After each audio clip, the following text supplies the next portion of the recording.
पुण्यात्मा, हमने अभी तक लोकवेद सुने हुए थे और परमात्मा की महिमा से हम परिचित नहीं थे, जिस कारण से हम भक्ति न कर सके। जब तक हमें सारा ज्ञान होगा इन ऑल रिस्पेक्ट, तभी हम भक्ति कर पाएंगे। धर्मदास जी को परमात्मा मिले थे और फिर परमात्मा से परिचित होने के बाद वो उनके प्रति कितने समर्पित हुए थे। धन धन सतगुरु सत कबीर भगत की पीड़ मिटाने वाले। धन धन सतगुरु सत कबीर भगत की पीड़ मिटाने वाले, भक्त की पीड़ मिटाने वाले, भक्त की पीड़ मिटाने वाले। धन धन त कबीर भगत की पीड़ मिटाने वाले। रहे नल नील यतन कर हार, तब सतगुरु से करी पुकार। रहे नल नील यतन कर हार, तब सतगुरु से करी पुकार।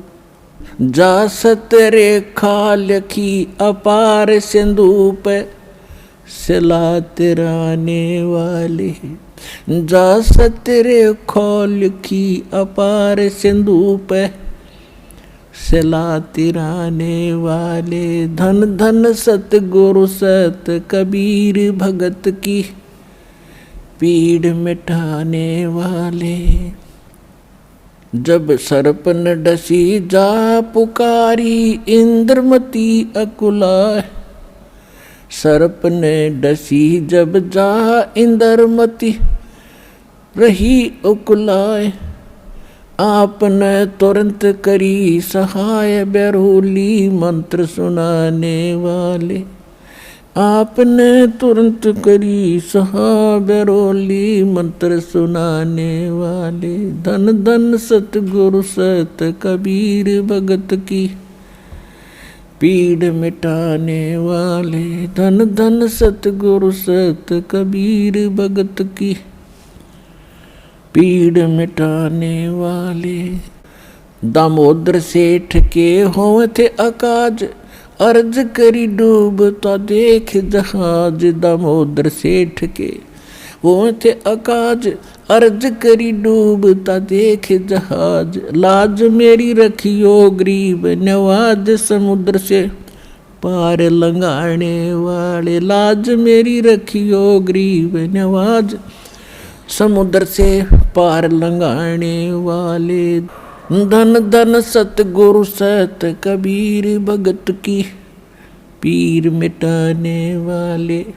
कह कर जोड़ दीन धर्मदास दरस दे, पूर्ण करियो आस। कह कर जोड़ दीन धर्मदास दरस दे, पूर्ण करियो आस। मेटियो जन्म मरण की तरास, सत पद प्राप्त कराने वाले। मेटियो जन्म मरण की तरास, सत्य पद प्राप्त कराने वाले। धन धन सतगुरु सत कबीर भगत की पीड़ मिटाने वाले। अब पहले ये भक्त धर्मदास जी जो थे, ये श्री राम के कट्टर पुजारी थे और श्री विष्णु जी, श्री कृष्ण जी। जैसे हम आम हिंदू दशा में ज्ञान था, हम सभी ऐसे ही पूजाएं करते थे। और जब परमात्मा के ज्ञान से वो परिचित हुए, तब वो कह रहे हैं कि परमात्मा हम तो भ्रमित थे, अब पता चला सच्चाई क्या थी। अब जैसे पुण्यात्माओं, हम सुना करते थे कि समुद्र के ऊपर पुल श्री रामचंद्र जी ने बनवाया, ठीक है। फिर हम सुनते थे कि नल नील के हाथों में एक ऐसी करामात थी कि जो पत्थर उठा कर रख देते थे वो पानी में डूबा नहीं करते। तीसरा हम कारण सुनते थे कि हनुमान जी ने उस पर राम नाम लिख दिया था, इसलिए पत्थर तिरे थे। ये था लोकवेद दंत कथा उआबाई, जिसका कोई सिर पैर नहीं था। वास्तविकता ये थी कि परमात्मा चारों युगों में आते हैं।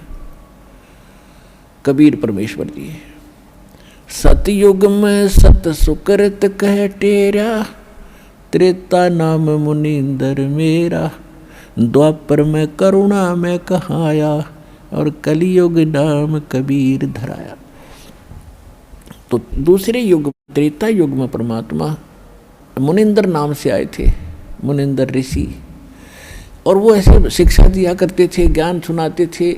कुछ श्रद्धालु उनकी दीक्षा लेकर जो दुखी आते थे परमात्मा के दरबार में, देखो वैसे तो हम विज्ञानी काल ने पकाए रखे हैं, घने विद्वान बना रखे हैं, किसी से आगे कोई चर्चा करके देख लो, आपको 20 वाणी सुना देगा कबीर साहिब की, और गीता के श्लोक सुना देगा, वेदों के मंत्र निरे सुना देगा, और कख पता नहीं इनको।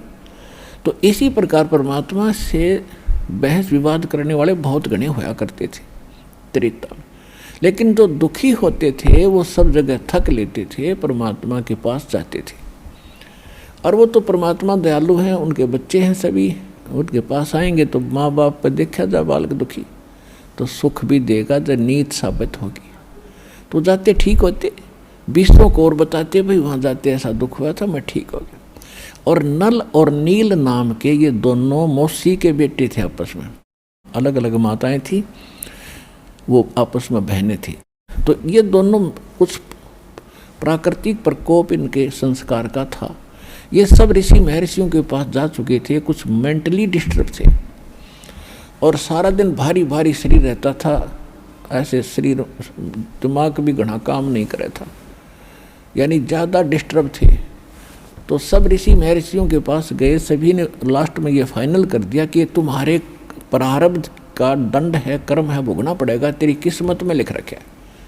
अब प्रारब्ध के संस्कार को कोई बदल नहीं सकता, तो भोगना ही पड़ता है। ऐसा विधान ये काल के दूत, ये नकली संत ऋषि बताया करते थे। तो नल नील ने यह फाइनल मान लिया था कि ईब तो यू दुख तुम्हारी मौत के साथ ही समाप्त होगा। फिर भी कोई कहीं कह देता है उसको जाकर के कि वह महापुरुष आए हैं और वो बड़ा सुख देते हैं, सभी को राहत मिल रही है, तो नल नील भी चले गए। चल देख लेते हैं, टूटे से मन से जाता आदमी। जब 9 नकली दुकानों पर ठगा जा चुका होता है और कोई 10वीं ओरिजिनल दुकान भी उसको मिल जाती है, तो वहाँ भी उसका दृष्टिकोण यही रहता है कि यूँ भी इस साइड ठग निकलेगा लास्ट में। तो जिस कारण से ये काल ये ऐसा दुखी कर देता है कि ठीक ठिकाने जब पहुँचता है, पहले वो ठग चुका होता है, तो वहाँ उसका विश्वास नहीं बढ़ पाता, और जब तक विश्वास आपका नहीं होगा इतना मालिक साथ नहीं देता। तो फिर उस परमात्मा में को रजा करते हैं दाता कि अपना विश्वास भी वो आप पे करवाते हैं। अब नल नील चले गए टूटे से मन पे, उस किसी भक्तों के कहने से जो पहले दुखी थे ठीक हुए। अब जो ही वहाँ जाकर बैठे और सभी भक्त चरण छूकर अपने अपना स्थान ग्रहण करना चाह रहे थे, तो नल नील ने भी जाकर दोनों ने ऐसे ही चरण छुए, दोनों के सिर पे हाथ रखा भगवान ने, कबीर परमेश्वर ने, मुनिंदर जी ने। अब दोनों ऐसा हल्का महसूस कर रहे थे जैसे टनों वजन शरीर से हट गया और एकदम ठीक हो गए। तो उन्होंने वही चरण पकड़ लिए और खड़े होकर महिमा गान लागे, हे परमात्मा आप तो सचमुच मालिक आए हो, हम इतने दुखी थे, हमने सब जगह घूम लिया था, कभी आराम नहीं हुआ, और आपके आते ही हम स्वस्थ हो गए दाता, हे परमात्मा दया करो। परमात्मा ने कहा बेटा भक्ति करनी चाहिए, ये तो एक अस्थायी राहत दी है, अब भक्ति करोगे जब परमानेंट लाभ तो उससे मिल जाएगा। ने बोला जी नाम दे दो, पहले सत्संग सुन ले फिर नाम दूंगा। अब पहले तो वो विष्णु जी ब्रह्मा शिव जी के ऊपर आसक्त थे, जब मालिक ने वह सारी हिस्ट्री सुनाई, सृष्टि रचना सुनाई। अब दुखी आदमी जब सुखी हो गया, जब तक आदमी सुखी है ना तो उसके अंदर तभी तक ये बकवाद चलती है, ऐसा नहीं वैसा नहीं। हर जब खुद बीत गई ऐसी, फिर तो कहा जी सारी सच्ची जो कह सब सत्य है। तो भगवान यही चाहता है कि बेशक दुखी हों, इस ज्ञान ने सुने और नाम लें, वो सुखी होंगे फिर बार बार आएंगे। दुख दूर हो गया तो उनको विश्वास होगा, फिर बार बार आएंगे तो वो ज्ञान भी सुनेंगे, और ज्ञान सुनेंगे तो आप पे बात बन जाएगी। तो नल नील ने फाइनल हो गया कि भी सचमुच उन रामकृष्ण के पुजारियां तमाम धक्के खाकर आ चुके थे, उनसे कोई लाभ बना मिला, मैं हरिहाती सुख हो गया। तो सचमुच ये संत परम शक्ति के से जुड़े हैं, ये कोई और परमात्मा के पुजारी हैं। वो थे तो खुद मालिक ही, फिर भी हमारी बुद्धि जहाँ काम कर रही थी उतना ही पर्याप्त था। दोनों ने दीक्षा ले ली और सब जगह बतावें, आपस में बैठे बैठे गुण गावें। तो सत्संग में एक बात और ज्ञान दिया जाता है कि बेटा यहाँ अधिकतर बूढ़े बुजुर्ग बीमार आते हैं, ऐसा ही आते हैं, कोई लंगड़ा है कोई कैसा है। तो अपने भाई बहनों की, तुम ये भक्त हैं, ये भगवान के लिए आए हैं और इनकी सेवा करनी चाहिए, इनके बर्तन धोते कपड़े साफ करे जिसे बन सके तुमसे, तो इसका बड़ा पुण्य होगा। तो इस भाव से, क्योंकि जो दुखी आदमी है उन्हें सोचा है भगवान घनी कमाई कर लूँ, जितनी हो उतनी थोड़ी, तो वो दोनों जने ने यह पक्की कर ली कि अभी इतने भी यहाँ आते सत्संग के अंदर भक्त जो ऐसा आए हैं, उनके कपड़े उनके बर्तन हम धोया करेंगे। तो उन्होंने पहले ऐसे 20, 30, 50 भक्त आया करते थे और वहाँ 2, 3, 4 दिन का सत्संग होता था, तो वहीं रहते थे। तो वो क्या करते थे, उनके कपड़े उठा ले जाते, ले हम धोएंगे, उनके बर्तन भी उठा ले जाते। पहले ऐसे बर्तन मारते काशी कुशी के, तो वहाँ वो क्या करते, पहले साबुन सुबुन था नहीं, पहले कपड़ों को भिगोया जाता था कुछ समय जल में, फिर बाद में उनका बोगरे मागरे मार के उनका मैल छुड़ाया जाता था, अटक पटक मुक्के माके मार के। तो वो पहले दरिया में वो कपड़े उनके भिगो देते थे और स्वयं बैठ के वृक्ष के नीचे भगवान से सुनी उस सत्संग में जो भी ज्ञान सुना तो उस पर चर्चा करते थे दोनों जने। घंटों बीत जाने के बाद उनको ध्यान आता था, अरे कपड़े भी धोने हैं। फिर वो जैसे कपड़े धो धा के उठा लाते थे, तो उसमें कुछ कपड़े उसमें दरिया में बह जाते थे। तो कारण क्या बना कि जो भक्त श्रद्धालु इतनी दूर से पहुँचे हैं उनके कपड़े मिले नहीं, तो वो कहते थे भाई हमारा कपड़ा ऐसा नहीं मिला, ये नहीं मिला, किसी का बर्तन नहीं मिला। तो कहने लगे हमें तो पता नहीं, हम तो सारे जितने ले गए थे उतने ले आए हैं। तो दूसरे भक्त और भी जाते थे सेवा करने, वो बताते हैं कि ये पता नहीं क्या बैठे बैठे बतलाते रहते एक वृक्ष के नीचे, इनको ध्यान नहीं रहता, वो बह जाते हैं पानी में। तो उन भक्तों ने, जो बुजुर्ग थे, उन्होंने कहा भाई इससे अच्छा तो आप हमारे ये दोहा ना करो, हमारे तो और नुकसान कर दिया। तो ये बात कहते कहते गुरु जी के पास पहुंच गई। अब उन्हें नलिनी ने सोचा कि अब तुम्हारी सेवा छूटेगी और तुम मर गए, फिर वो कर टूटेंगे, गुरु जी नाराज हो जाएंगे। तो महाराज जी ने कहा बुला के, भाई बेटा क्या बात है, कपड़े ध्यान से धो के लाया करो। अखा जी घने ध्यान तो धोते हैं। तो अच्छा भाई ठीक से धो के लाया करो। 2-3 दिन के बाद फिर वही शिकायत आई। तब फिर परमात्मा ने कहा कि बेटा आपको बार बार कहा है ध्यान रखा करो, ठीक आप सेवा ना करो, इनसे दुखी हो गए तो आप सेवा ना करो, इससे चरणों में गिर गए, ए महाराज मर जावांगे, हमारा तो विनाश हो जाएगा, मुश्किल से आपकी दया हुई है, हमारी सेवा ना छुटवाओ। उन्हें सोचे गुरुजी नाराज हो गए। अब उनकी दीन हालत देखकर, हृदय की पुकार देखकर परमात्मा ने तरस आ गया कि आत्मा घनी दुखी हो जाएंगी जब सेवा छुटवा दी। तो कहा बेटा चल ठीक है आप करो सेवा, आप दोनों को मैंने वरदान दे दिया, आशीर्वाद दे दिया, तुम्हारे हाथ से कोई वस्तु पानी में डूबे नहीं गी। वो बड़े खुश हुए। उन्हें जा कर के, जैसे मिट्टी के भी पत्थर होते थे उस समय, एक आधा काशी का होता था, तो उन्होंने जो का तो पानी में भर के काशी का बेला और जलपत रख दिया, वो न्यों का न्यू रखा रहा, नीचे लहरें चल रही हैं और वो यूं का न्यू धरा, और भी तमाशा देख रहे हैं भगत। सचमुच गुरु जी का इसका आशीर्वाद हो गया इनको। तो पत्थर उठा कर रख दिया, पत्थर भी न्यों का न्यू वहीं स्थिर हो जाता था, और कपड़े जहाँ रख दिए वो हाथ ला के हिला देना, पत्थर न्यों के न्यू कपड़े रखे रहते थे। तो ये उनके अंदर उस परमात्मा ने इसलिए गुण दे दिया कि ये मानना नहीं, और इनके कपड़े खराब होते हैं, ये भी दुखी और ये भी दुखी, तो दोनों को सुख दे दिया। वो समर्थ भगवान है, जो चाहे सो कर दे। अब कुछ दिनों के बाद क्या हुआ, अब सत्संग समाप्त हो जाते थे, साल 6 महीने में कभी सत्संग होते थे, तो उधर से वो भक्तों को पता चला नल नील को कि ऐसे ऐसे एक रावण राजा है, उसने माता सीता को उठा लिया है, उसको छुड़ाने के लिए सभी साधु भक्त और इकट्ठे हो रहे हैं, चलो रावण को कूटेंगे पीटेंगे। तो भगत भी साथ से चले गए वहाँ पर। अब वहाँ पहुँच गए समुद्र के उरली साइड में, और पुल बनाने की समस्या आ गई।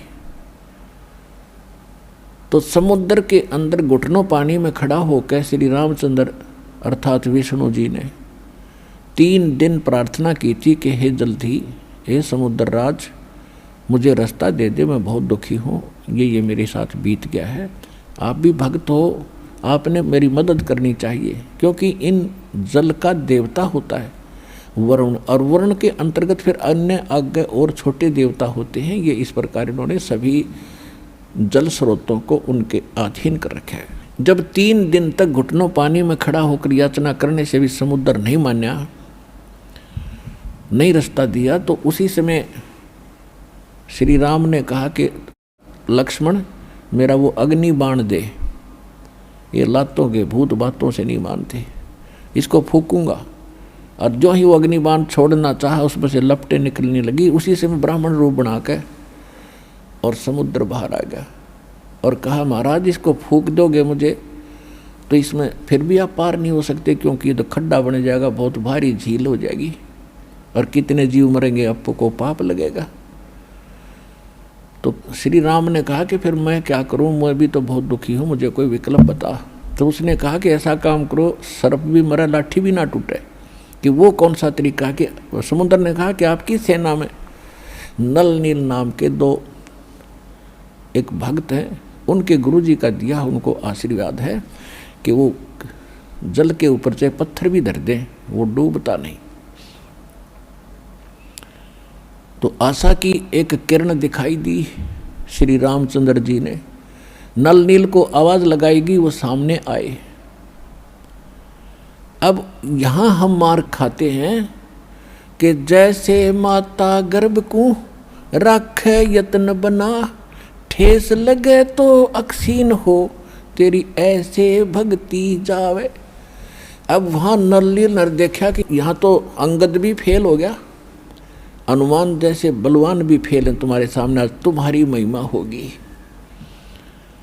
यह मार खाता प्राणी यहाँ पर है। तो उस दिन वो भगवान नहीं भूल गए और गुरु जी को भी भूल गए।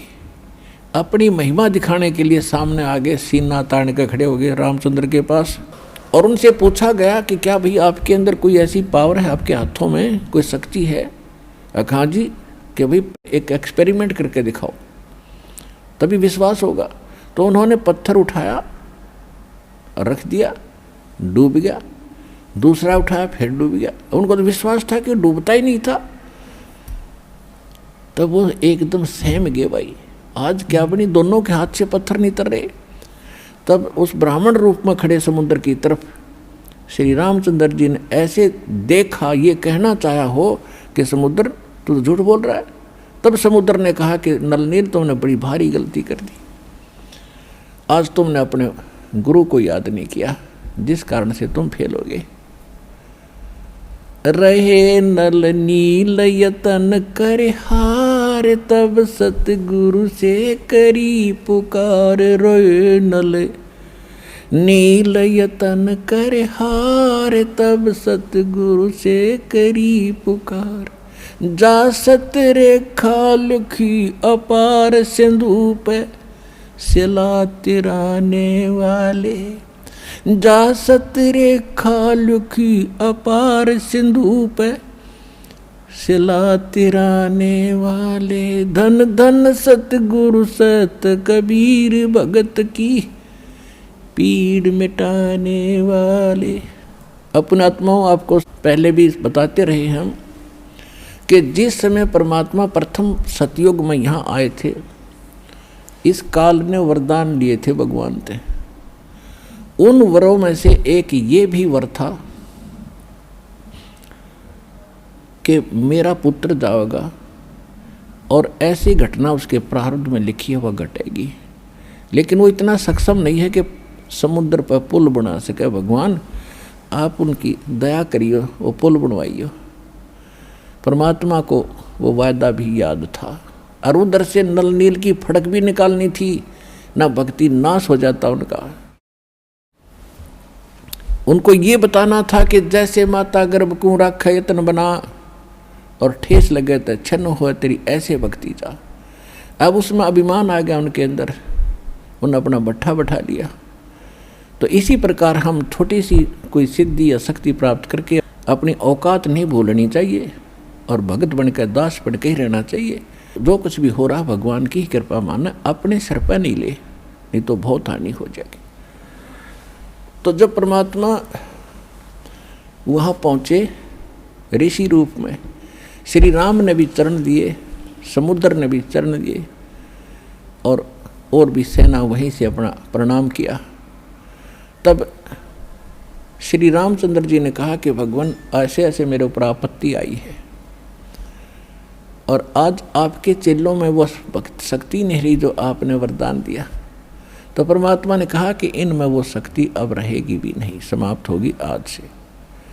इन्होंने बहुत बड़ी गलती की है, इनमें प्रभुता आएगी, मान बढ़ाई घर करेगी, और जहाँ मान बढ़ाई और अहंकार है वहाँ मैं नहीं रह सकता, भगवान नहीं रहेगा। फिर श्री राम ने कहा कि परमात्मा हे महर्षि जी, हमारे ऊपर एक ऐसी आपत्ति आई है, इसका समाधान करो। आप जब अपने बच्चों को, अपने शिष्यों को ये शक्ति दे सकते हो, तो मेरा भी कुछ ये संकट निवारण करो। तब परमात्मा ने एक सोटी उठाई, डंडी, और कहा जो मेरे पीछे पीछे। उन्होंने एक पहाड़ था, उसके चारों तरफ एक रेखा खींच दी चारों तरफ, और कहा कि इसके बीच के पत्थर उठा लो, अपने आप तैर जाएंगे। वो पत्थर उठा के लाए, क्योंकि डरे थे। हनुमान जी बोला बट जब राम का नाम लिखती हूँ इस पर। अब अपनी अपनी क्रिया सारे कर रहे थे, राम का नाम पहले ना लिखा तूने, लिख के पहले थक लिए थे, वो राम का नाम लिख दिया, वह दर्दी वो तेरी तो इसलिए थी। अब कहते हैं रहे नल नील यतन कर हार, तब सतगुरु से करी पुकार, जा सत रेखा खींची अपार सिंधु पे, सिलाते रहने वाले धन धन सतगुरु सत कबीर, भगत की पीड़ मिटाने वाले। अब देखो ये था उआ बाई का ज्ञान। श्री राम ने पुल बना दिया और पार कर गया, पत्थर तिरा दिए। फिर कहते हैं नल नील के हाथों बड़ी पावर थी, उससे तिर गए। फिर कहते थे राम नाम लिख दिया हनुमान ने, उससे पत्थर तिर गए। जगत का पेखना पेख्या, धनी का नाम ना लेखा। एक दूसरे पर आश्रय दे रहे हैं जगत के ऊपर। कहते जो करने वाला तो उसका कितना जिक्र नाम और निशान भी नहीं, जिस कारण से आप अभी तक भगवान की महिमा से दूर रहे और उसके लाभ से भी वंचित रहे। अब आपको वो तत्व ज्ञान और यथार्थ भक्ति और मंत्र समाधान मिला है, वो इस दास के पास है। और अपना कल्याण कराओ। दास पलकें बिछाई बैठा आपके लिए, आप भगवान के बच्चे हो।